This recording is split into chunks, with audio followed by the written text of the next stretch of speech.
उपनिषद के द्वितीय अध्याय के द्वितीय बल्ली के 15वें और अंतिम मंत्र को सुनते हैं। न तत्र सूर्यो भाति न चन्द्रतारकं नेमा विद्युतो भान्ति कुतो यमग्निः तमेव भान्तमनुभाति सर्वं तस्य भासा सर्वमिदं विभाति। वहाँ न तो सूर्य प्रकाशित होता है, न चंद्रमा, और तारों का समुदाय ही प्रकाशित होता है, और न ये बिजलियाँ ही वहाँ प्रकाशित होती हैं। फिर वह लौकिक अग्नि कैसे प्रकाशित हो सकता है? क्योंकि उसके प्रकाशित होने पर ही उसके प्रकाश से ऊपर बतलाए हुए सूर्य आदि सब प्रकाशित होते हैं। उसी के प्रकाश से वह संपूर्ण जगत प्रकाशित होता है। यह मंत्र मुंडक उपनिषद और श्वेतर उपनिषद में भी है।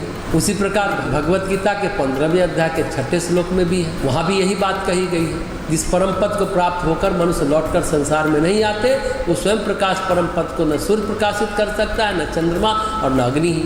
वही मेरा परम धाम है। परम धाम का मतलब जिस सनातन अव्यक्त भाव को प्राप्त होकर मनुष्य वापस नहीं आता। गीता में भगवान ये बात कहते हैं। वैसे गीता प्रेस की व्याख्या कहती है, उस स्वप्रकाश परमानंद स्वरूप पर ब्रह्म परमेश्वर के समीप यह सूर्य नहीं प्रकाशित होता। जिस प्रकार सूर्य का प्रकाश प्रकट होने पर खद्योत का प्रकाश लुप्त हो जाता है, वैसे सूर्य का तेज भी उस असीम तेज के सामने लुप्त हो जाता है। चंद्रमा, तारागण और बिजली भी वहाँ नहीं चमकते। फिर इस लौकिक अग्नि की तो बात ही क्या है? क्योंकि प्राकृतिक जगत में तो जो कुछ भी तत्व प्रकाशशील है, सब उस परब्रह्म परमेश्वर की प्रकाश शक्ति के अंश को पाकर ही प्रकाशित है। वे अपने प्रकाशक के समीप अपना प्रकाश कैसे फैला सकते हैं? सारांश यह है कि यह संपूर्ण जगत उस जगदात्मा पुरुषोत्तम के प्रकाश से अथवा उस प्रकाश के एक क्षुद्रतम अंश से प्रकाशित हो रहा है। यह है आत्मा का आलोक। आत्मा का आलोक होता है तो कोई अन्य आलोक की आवश्यकता नहीं रह जाती। वैसे भी वहाँ वह प्रकाश पहुँचता नहीं है। जो उपनिषद कह रहा है वही बात गीता भी कह रही है। भगवान कृष्ण भी यही कह रहे हैं। वहाँ सूर्य, चंद्रमा और अग्नि का प्रकाश नहीं है। वहाँ न सूर्य चमकता है, न चंद्रमा, न बिजलियाँ। वहाँ तो लौकिक अग्नि की बात ही नहीं है। आत्मा का स्वयं का तेज, स्वयं का प्रकाश इतना ज़्यादा है कि कोटि कोटि सूर्य भी उसके सामने फीके पड़ जाते हैं। कल्पना करने की बात है, ऐसी कोई अवस्था जिसमें संपूर्णतया चित्त शुद्ध हो जाए, जो पतंजलि कहते हैं, और आत्मा उसमें चमकने लग जाए। फिर शरीर क्या रोगी रह पाएगा? मन अप्रसन्न रह पाएगा? नहीं रह पाएगा। छोटा सा दिया जब जलता है तो पूरे कमरे को प्रकाश से भर देता है, लेकिन सूरज के प्रकाश के सामने, दिन के उजाले में दिए का प्रकाश मध्यम हो जाता है। तो जहाँ आत्मा चमकेगी, आत्मा का उजाला फैलेगा, वहाँ अपने आप प्रकाश फैलेगा। वहाँ उसके नज़दीक रहने वाला प्राण, मन, शरीर और आसपास का क्षेत्र पूरा प्रकाशित हो जाएगा। हमारे पास लौकिक दो प्रकाश है, एक पुण्य का प्रकाश, दूसरा तप का प्रकाश। दोनों प्रकाश लौकिक है, मतलब मनुष्य निर्मित है। जब आत्मा का प्रकाश प्रकाशित होता है तो पुण्य और तप निस्तेज हो जाते हैं। कहने का मतलब यह है कि संपूर्ण आत्मा किसी में प्रकाशित हो जाए और चित्त संपूर्ण शुद्ध हो जाए।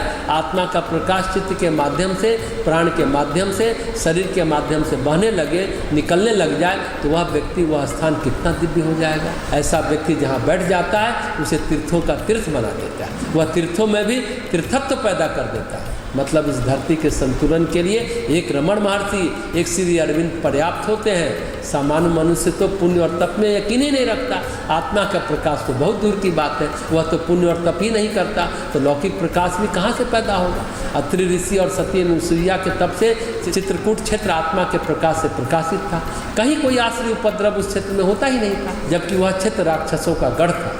अगस्त मुनि के क्षेत्र में भी कोई उपद्रव नहीं होता था, लेकिन भगवान राम तो राक्षसों के विनाश के लिए गए थे, इसलिए वे पंचवटी जानबूझकर गए ताकि छाया सीता का अपहरण हो और रावण का नाश हो। यही बात नचिकेता के दिमाग में चल रही है कि गुड़ का स्वाद कोई दूसरा बताता है तो समझ में नहीं आता, बर्फी कोई खाए और स्वाद बताए तो स्वाद समझ में नहीं आता, कलाकंद कोई खाए और बताए तो समझ में नहीं आता। फिर समझ में कैसे आता है? समझ में आता है जब चित्त शुद्ध होता है। अंगुली माल को भी समझ में नहीं आया।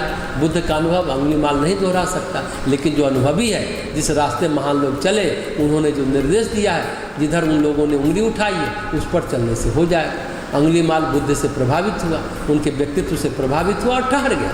उसे समझ में आया कि जो मैं कर रहा था वह मेरी मूर्खता थी, नादानी थी। जो द्वेष था, वैमनस्य था, वह मेरी नादानी थी। एक दिन बुद्ध ने कहा, तुम भिक्षा लेने जाओगे? अंगुली माल ने कहा, हाँ, गाँव में मैं जाऊँगा। गांव के लोगों ने देखा कि अंगुलीमाल आया। वो तो गुस्से में थे, क्रोध में थे, उसके द्वारा परेशान किए हुए लोग वहाँ बैठे थे। सभी ने पत्थर से बहुत मारा। जिसको राजा प्रसेनजीत की सेनाएं नहीं पकड़ सकी, उस अंगुलीमाल को गांव के लोगों ने बहुत मारा। बुद्ध गए, उन्होंने सारे पत्थर हटाए, उसकी मरहम पट्टी की। बुद्ध ने कहा, रे तुमसे तो सेना डरती थी, तुम एक बार ताक देते ना, देख लेते ना, तो गांव के लोग डर जाते। तो अंगुलीमाल ने कहा, भगवान कल तक मैं मूर्खता कर रहा था, आज वो मूर्खता कर रहे हैं, जिस दिन आपकी कृपा से उनकी मूर्खता का निवारण हो गया वो भी ऐसा नहीं करेंगे। तो बुद्ध के अनुभव को अंगुलीमाल इस तरह दोहराया। तो यही एक रास्ता है जानने का।